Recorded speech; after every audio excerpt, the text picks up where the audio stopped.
Umugabane wa Afurika utuye n'ibihugu 54. Muri byo igihugu cya mbere kinini ni Algeria gituye ku buso bwa kilometero kare miliyoni 2,382.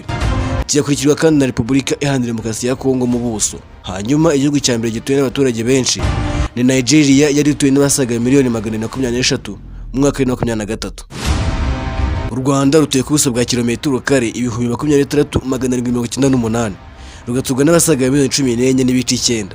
Tugendeye ku mibare, igihugu cya Algeria kiruta u Rwanda inshuro miliyoni 2,352,202 mu buso, naho Nigeria abaturage bayo baruta u Rwanda inshuro miliyoni 209.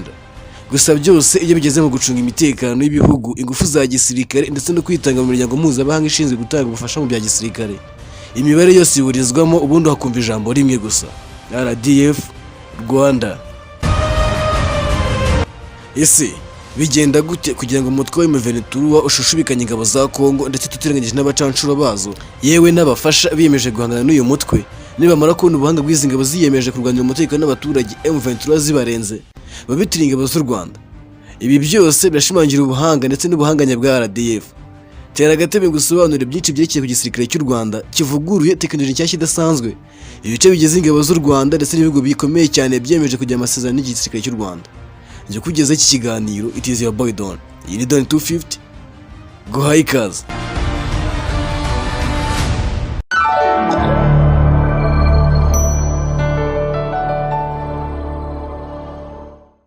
RDF, Rwanda Defense Force, igabanyijemo ibice bitatu.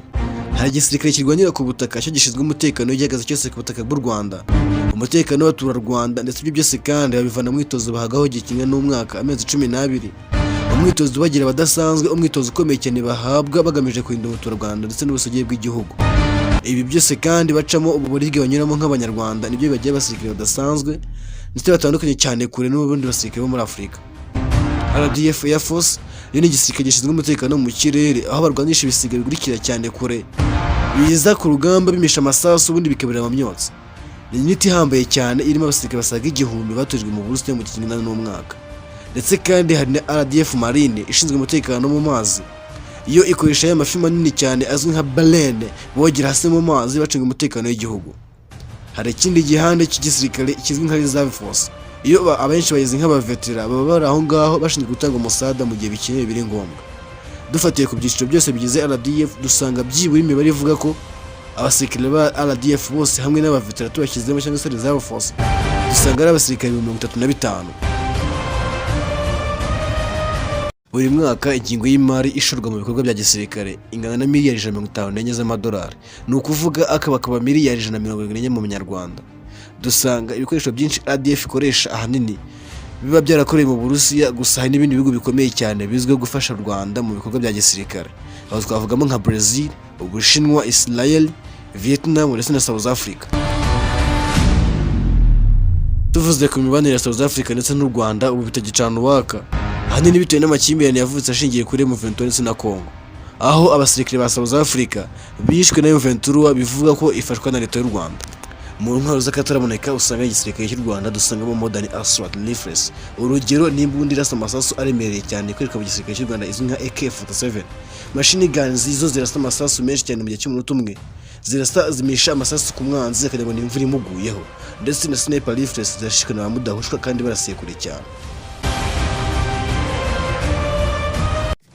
Si ibyo gusa kuko hari intwaro, urutura, imodoka z'ibihanyanswa zikoresha mu Rwanda burende zidahushwa kandi zirasa zigambiriye guhamya umwanzi mu ngingo yo gucunga umutekano w'abaturarwanda, aho twavugamo nk'imodoka z'ibihanyanswa zitindwa n'amasasu, urugero ni tank 54 cyangwa se 54 ndetse na tank 55 zisaga 42 zinjijwe mu Rwanda mu mwaka wa 2023,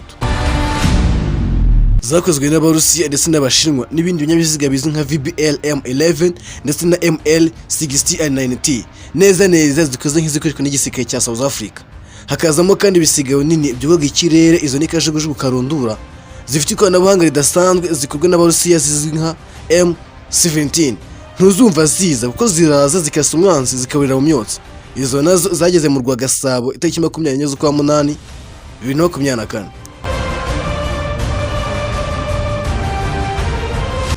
Ngira ngo mwese muribuka video zakwirakwiye ku mbuga aho twaboneye akajugujugu ebyiri zo mu bwoko bwa M17 ndetse n'izindi ebyiri za M35 zizenguruka stade Amahoro nk'ikimenyetso kizeza abanyarwanda ko umutekano wabo urinzwe mbese ari nta makemwa. Reka tuvuge ku bisiga bibiri byavuye muri Leta Zunze Ubumwe za Amerika byinjira muri RDF aribyo Cessna 208 Caravana Fixed Wing zaje mu mwaka wa 2021 nazo zishimangira umutekano ndetse n'ubushobozi bw'igisirikare cy'u Rwanda. RDF Air Force yakwiriye gutwara abantu 8 harimo na pilote, ariko byabaye ngombwa ishobora kwikora abagenzi 14. Uretse discipline iranga umusirikare w'u Rwanda hava akagera kwitanga bagaragaza mu kazi kabo ka buri munsi, bazwiho ko aho umusirikare w'u Rwanda ageze ikibi cyose kiva kikagera gihunga. Ubu igisirikare cy'u Rwanda kiri ku mwanya wa 4 muri Afurika mu bihugu bitanga umusanzu mu bya gisirikare ndetse no kubungabunga amahoro hirya no hino ku isi, nk'uko byatangajwe n'ishami rishinzwe kubungabunga amahoro UN cyangwa se United Nation. Ndagushimiye cyane twabanye muri iyi video. Iyi ni Don 250, nkwibutsa gukanda like and comment kugira ngo tumenye uko wakiriye iyi video, wibuke gukanda subscribe uko ari inkunga ikomeye. Nje mwabanye ubateguye kandi wagejeje iki kiganiro. It is your boy Don. Iyi ni Don 250. Till next time. Peace.